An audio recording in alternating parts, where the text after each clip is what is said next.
ഗന്ധാന്തകാലം ദോഷമാണ്. ഗന്ധാന്തം എന്ന് പറഞ്ഞു കേൾക്കുന്നുണ്ട്.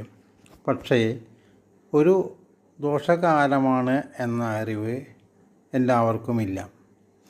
പഴമക്കാരും ജ്യോത്സ്യന്മാരുമൊക്കെ പറയുന്നത് ഗന്ധാന്തം ദോഷകാലമാണ് എന്നാണ്.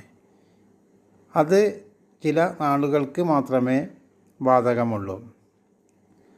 ഓരോ നാളിനും 4 പാദങ്ങളുണ്ട്. ഒരു പാദം എന്ന് പറയുന്നത് 15 നാഴികയാണ്. അശ്വതി, മകം, മൂലം ഈ നക്ഷത്രങ്ങളുടെ ആദ്യ 15 നാഴിക ഗന്ധാന്തകാലമാണ്. ആയില്യം, തൃക്കട്ട, രേവതി ഈ നക്ഷത്രങ്ങളുടെ അവസാനത്തെ 15 നാഴിക ഗന്ധാന്തകാലമാണ്.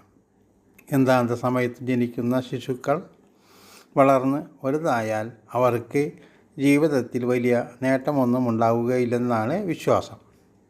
ചിലർക്ക് നേട്ടമില്ലെന്ന് തന്നെയല്ല, കോട്ടവും ഉണ്ടാകുമെന്നാണ് പറയപ്പെടുന്നത്.